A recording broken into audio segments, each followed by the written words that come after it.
우리 황 팀장님 그때 12월이었나 그 ABL 바이오 네. 결국 다지더니만 우리 녹화일 기준으로 수요일 날인가 네. 뭐 상한가 비슷하게 가더라고요. 네, 기술 수출이 뭐 생각보다 크게 나와서 기술 수출. 네, 좋은 결과가 나왔는데요. 또 제약바이오 섹터에는 또 계속 이번 주 내내 이벤트들이 많이 있네요. 금년도 작년에 이어서 공모주의 해가 될 것 같은데 대형 IPO들이 참 많이 기다립니다. LG 엔솔로 줄이죠. NS솔루션 청약 앞두고 수요조사 진행됐는데 결과가 어떤가요?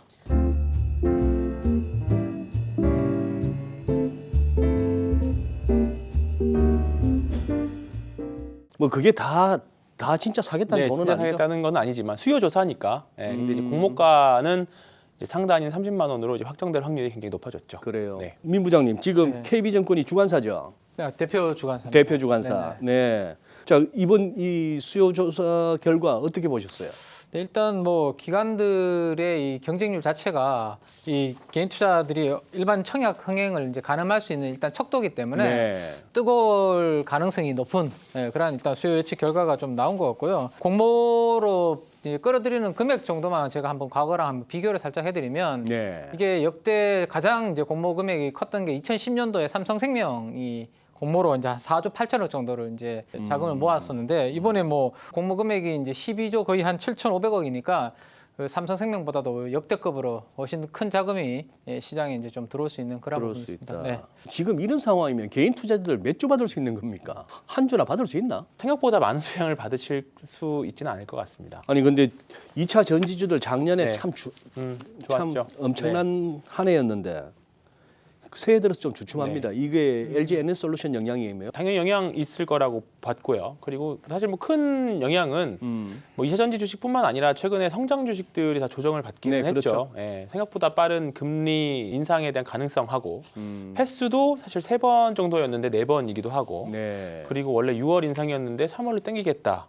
그리고 갑자기 이번에 나왔던 게 QT가 갑자기 또 튀어나왔고 양적 긴축 그렇죠. 얘기까지. 예, 그러면서 긴축 3종 세트가 한 번에 이루어지려고 하다 보니까 최근 사례 보면 테이퍼링이라는 언급이 처음 났던 게 2013년이거든요. 그리고 그랬죠. 실시가 2014년이고 QT 양적 축소가 마무리된 게 2019년 7월입니다. 네. 그러니까 14년부터 19년까지 한 약 5년 동안 했던 긴축을 1년 만에 한 번에 다 시행한다는 거거든요. 네. 그러니까 예전에는 테이퍼링 하고 금리 인상하고 그다음 QT 하고 이렇게 순차적으로 했는데 이번에 지금 한 번에 다 몰아넣고 있잖아요. 반년 전만 해도 금리 인상도 될까 말까 그렇죠. 했던.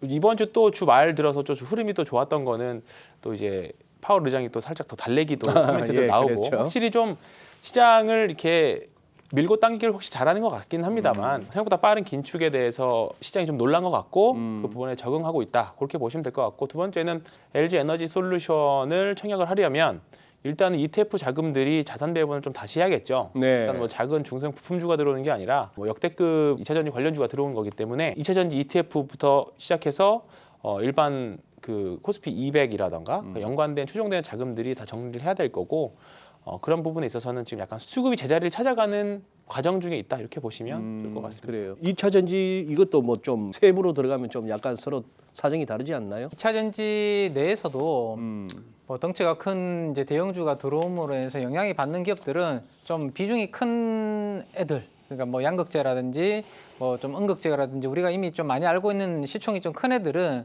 상대적으로 영향을 좀 받을 수 있고 왜냐하면 뭐 ETF에 다 편입이 돼 있기 때문에. 네. 근데 이제 그 외에 좀 시총이 좀 작은 애들도 있습니다. 뭐 2천억이나 그 미만 3천억대 그렇게 예. 시총 작은 애들은 사실 ETF에 편입돼 있는 비중도 들어가 있다면 아주 작을 것이고 네. 안 들어가 있는 종목들도 많이 있을 것이고 그들은 뭐 LG 에너지 솔루션이 상장된다고 해서 그들을 팔 이유는 없는 거죠. 그리고 대표적으로 LG 에너지 솔루션이 상장하는 이유 중에 하나가 공모 자금 아까 좀 전에 그 규모를 말씀드렸지만 증설을 투자를 이제 해외 쪽이라든지 많이 할 건데 그때 증설을 할 때 수혜를 받을 수 있는 그쪽으로 이제 틈새가 지금 또 뭐 장비주들이라든지 이쪽으로 지금 형성이 좀 되고 있습니다. 지금 그러면 뭐 기관도 그렇고 뭐 개인들도 그렇고 청약 기다리는 분이 많다. 이건 뭐 기대도 큰다는 얘기인데 지금 그러면 어때요? 상장 이후 전망은? 솔직히 예상하기는 좀 어렵습니다. 어렵다고 보는 게 맞을 것 같고요. 워낙에 이해관계자들이 아무리 뭐 2차 전지 산업 자체가 중장기적으로 성장할 수 있고에 대한 산업에 대한 전망들이 좋긴 하지만 네.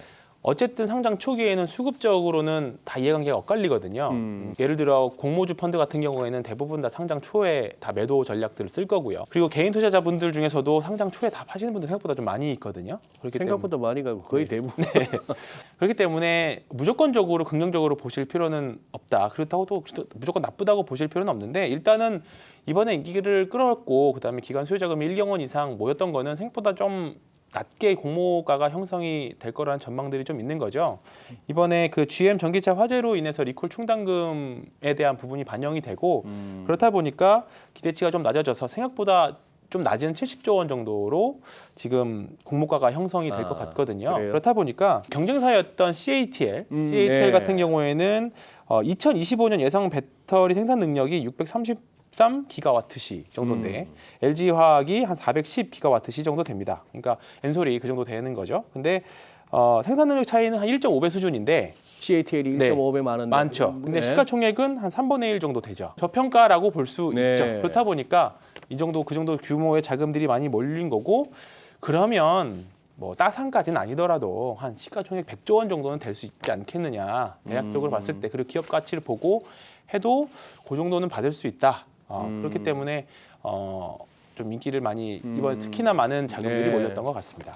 그러면 기존에 청약 받았던 쪽하고 비교하면 어때요? 저는 LG 에너지 솔루션에 대해서는 이제 좀 말씀을 드리긴 좀 어려울 것 같고 저희 대표 주관사 입장에서 과거 케이스를 가지고 그냥 한번 예. 참고를 하시기 위해서 제가 이제 차트를 한번 그려서 준비를 해봤습니다. 카카오뱅크가 이제 8월 6일날 상장을 했었습니다. 그리고 공모가는 39,000원이었고 공모가 기준 시가총액이 18조 5천억 정도였다고 생각을 일단 하시면 될 것 같아요. 네. 제가 그 핑크색으로 저 네모 박스 쳐놓은 구간이 있습니다. 거기에 이제 상장하고 한 달 동안에 기관들은 한 5천억 정도 매일 거의 매수세가 들어왔고요.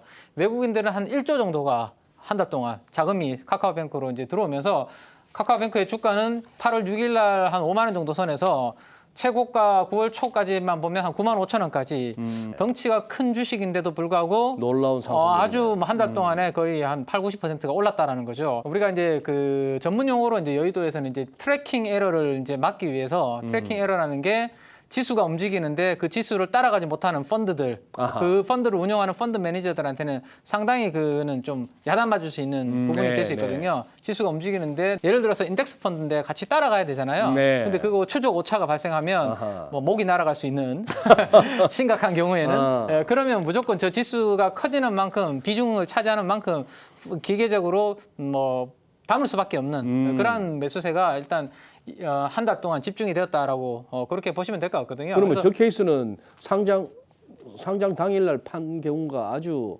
잘못된 그 물량을 결과를 다 소화하고 받아서 기관 외국인들이 끌어올린 거죠. 그러니까. 하하, 네네. 네네. 그래서 뭐 이 케이스가 뭐 똑같이 반복되리라 뭐 이런 말씀을 드리기는 어렵고요. 네네. 우리가 지금 시점에서 카카오뱅크보다 어쨌든 시총이 몇 배나 더 큰 회사가 이제 들어오는데 과거 케이스를 가지고 참고는 한번 해보실 필요가 있지 않을까 싶어서 준비를 한번 해봤습니다. 많은 분들이 또 궁금해하실 것 같은데 저는 LG 엔솔하면 LG 화학이 생각이 나거든요.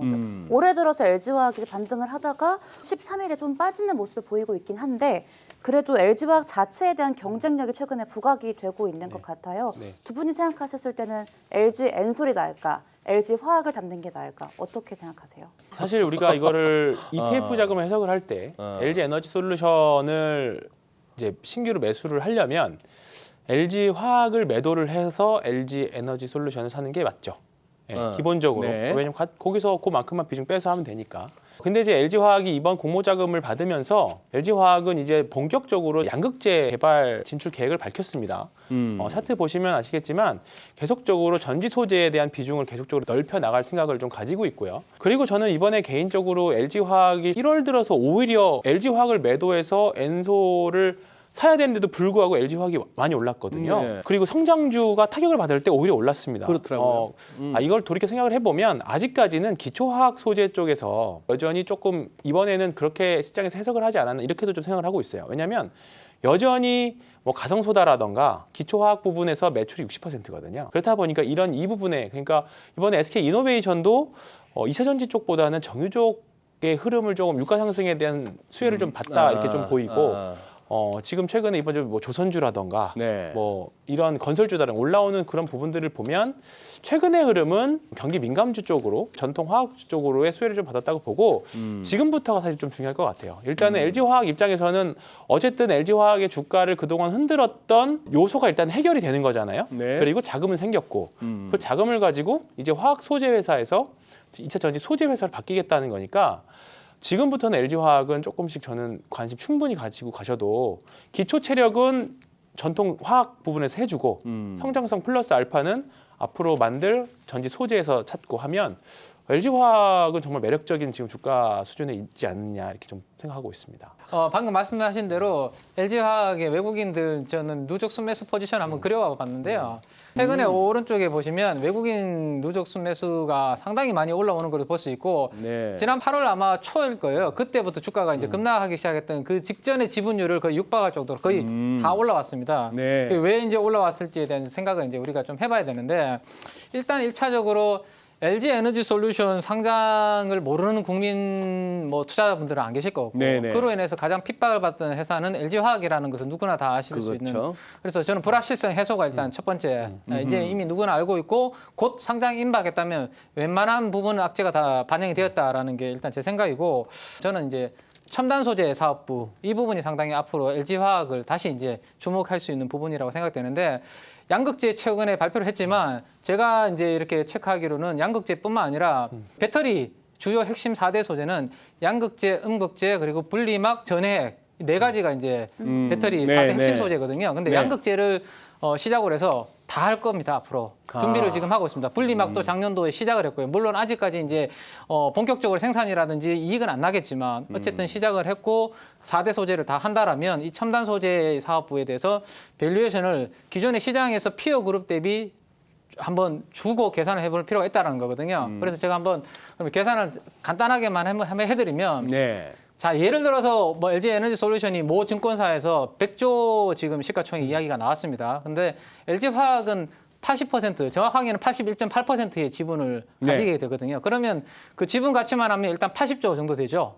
네, 80조. 그러네. 근데 네. 우리가 보통 지주회사들은 그 지분 가치를 다 쳐주지 않습니다. 보수적으로는 사실 뭐 절반 이상도 다 날려버리죠. 그래서 극단적으로 한 80% 지분 없다라고 날려버리면 80조에서 30% 정도만 쳐주면 한 20조에서 한 30조 정도 사이가 될 거예요. 가지고 있는 가치가. 자, 그런데 이제 첨단 소재 사업부 저 사업부가 에비타 기준으로 에비타라는 것은 이제 뭐 그 이자라든지 세금이라든지 감가상각 나가기 전에 진짜 벌어들이는 이익이라고 이제 볼 수 있는데 에비타가 올해는 한 5천억이지만 내년도는 점점 늘어나서 앞으로 1조 정도 벌 거거든요. 네. 1조에다가 지금 양극재, 음극재 애들이 밸류에이션을 얼마나 받습니까? 40배, 50배씩 받거든요. 어허. 그렇게 쳐주지 말고 보수적으로 20배만 쳐주면 1조 곱하기 20 하면 20조거든요. 네. 자, 좀 전에 그러면 LG 에너지 솔루션의 지분 가치 약 25조에서 30조 플러스 첨단 소재 더하면 50조가 일단 LG 화학의 밸류에이션이 될 수 있습니다. 펀더멘탈이. 네. 근데 최근에 주가가 외국인들이 저렇게 사면서 이제 올라온 게 50조입니다. 아하. 그러면 우리가 LG화학은 대표적으로 석유화학 회사거든요. 네. 석유화학의 밸류에이션은 여기에 지금 안 들어가 있는 거예요. 하나도. 아하. 그럼 롯데케미칼 시가총액이 지금 8조 정도 하거든요. 롯데케미칼도 지금은 PBR 기준으로는 뭐 싸다라고 이야기들을 하시고 계시는데 보수적으로 롯데케미칼 정도를 붙이든지 아니면 롯데케미칼보다는 뭐 캐파라든지 뭐 ABS 뭐 이런 것도 잘하고 있으니까 뭐 할증을 좀 준다면 한 10조나 20조 붙여버리면 50조 플러스 충분히 알파가 나올 수 있는 후보군 가능성이 있는 거죠. LG화학 입장에서. 네, 그래서 LG화학은 그런 부분들이 있다라고 참고를 하시면 되고 뭐 참고로 하나만 더 말씀드리면 SK이노베이션도 최근에 주가가 아주 세게 잘 네, 올라오고 네. 있습니다. 이것 또한 LG 에너지 솔루션이 상장됐을 때 돌아갈 수 있는 유통 가능 주식수라고 합니다. 시장에서 거래될 수 있는 그게 이제 10% 중반 정도로 지금 나오고 있거든요. 네. 15인가 아마 18% 정도 사일 겁니다. 그러면 그 물량을 많이 담아야 되는 입장에서 충분히 담기 힘든 상황입니다. 사실 그 정도 유통 주식수면 네. 대안으로 이제 다른 회사들을 보게 되고 2차 전지하고 있는. 근데 SK이노베이션은 캐파가 LG 에너지 솔루션 대비해서 4분의 1밖에 안 됩니다. 시총은 너무 벌어지게 되죠. 만약에 혹시라도 진짜 모증권사에서 이야기하신 것처럼 100조 원의 시가총액을 하게 되면 캐파는 4분의 1인데 시총은 너무 벌어지니까 지금 딱 시총은 4분의 1보다 더 적으니. 그렇죠. 적었는데 최근에 이제 25조 정도까지 딱 4분의 1 정도까지 지금 와 있는 예, 상황이거든요. 예. 네, 그래서 시장은 참 이 LG 에너지 솔루션을 상장을 앞두고 참 재밌게 지금 현명하게 움직이고 있는 게 아닌가 생각이 듭니다. 근데 저는 궁금한 게 SK 온도 만약에 내년에 상장을 하면 LG 엔솔만큼 이렇게 여파가 좀 클까요? SK 이노베이션은 싼 거는 맞고요. 일단 그 비교했을 때 상대적으로 캐파로 비교했을 때 싼 거는 맞는데 아직 하나가 걸려 있는 게 이제 물적 분할 이슈가 아직 이제 남아 있는 여기 이슈가 있거든요. 이게 저는 이번에 이제 상장을 준비하고 있는 이 모 회사 때문에 이슈가 되고 있잖아요. 기존 주주들한테 피해를 줬다, 뭐 이래서 정치권에서 움직임도 있고, 그래서 오히려 그 반사 이익을 저는 SK 이노베이션이 지금 좀 누리고 있는 게 아닌가. 혹시라도 이거를 뭐 주주들을 위해서 약간은 뭐 좀 뭔가 정책이 바뀌거나 움직여주면 상대적으로 좀 나아질 수 있거든요. 그래서 그런 부분도 있고요. 또 이제 최근에 유가가 아시겠지만 $80를 넘어서서 네. 지금 탕 치고 있습니다. 네. 그리고 정제 마진도 바닥에서 턴을 하고 있고요. 근데 지금 SK 이노베이션의 주가는 조금 전에 말씀드렸던 것처럼 2차 전지 관련된 부분만 반영이 돼 있고 이 정유 사업 부분은 또 반영이 안 돼 있기 때문에 뭐 이 주가 수준이 뭐 장기적으로 봤을 때 그렇게 비싸지는 않은 수준이라고 말씀드릴 수 있을 것 같습니다. 그런데 이게 지금 청약 자금 다시 돌려받는 날 반환일이라 그러나요? 환불일. 네. 그게 21일요? 네, 맞습니다. 그러면 그날 뭐 막연하게 21일 날 그럼 새로 돈이 나오면은 이게 또 뭐 두루두루 우리 증시에 좀 다시 유입될 수도 있다. 그런 당연히 기대감도 가능합니까? 지금보다는 충분히 심리적으로도 또 수급적으로도 긍정적인 효과는 분명히 있을 거라고 봅니다. 무조건적으로 그 환불된 자금이 다시 주식시장에 들어와서 네. 그동안 팔았던 주식을 산다 그렇게까지를 해석하기에는 좀 무리가 있지만 지금보다는 많이 나아질 거라고 보고요. 네. 어쨌든 다음 주가 지나고 나면 그래도 어려웠던 정말 한국 증시에서 1월이 이렇게 어려웠던 적은 저도 사실 체감적으로 처음인 것 같은데 다시 이제 1월 효과를 기대해 볼 수 있는 그런 시대가 좀 시기로가 좀 돌아올 것 같습니다.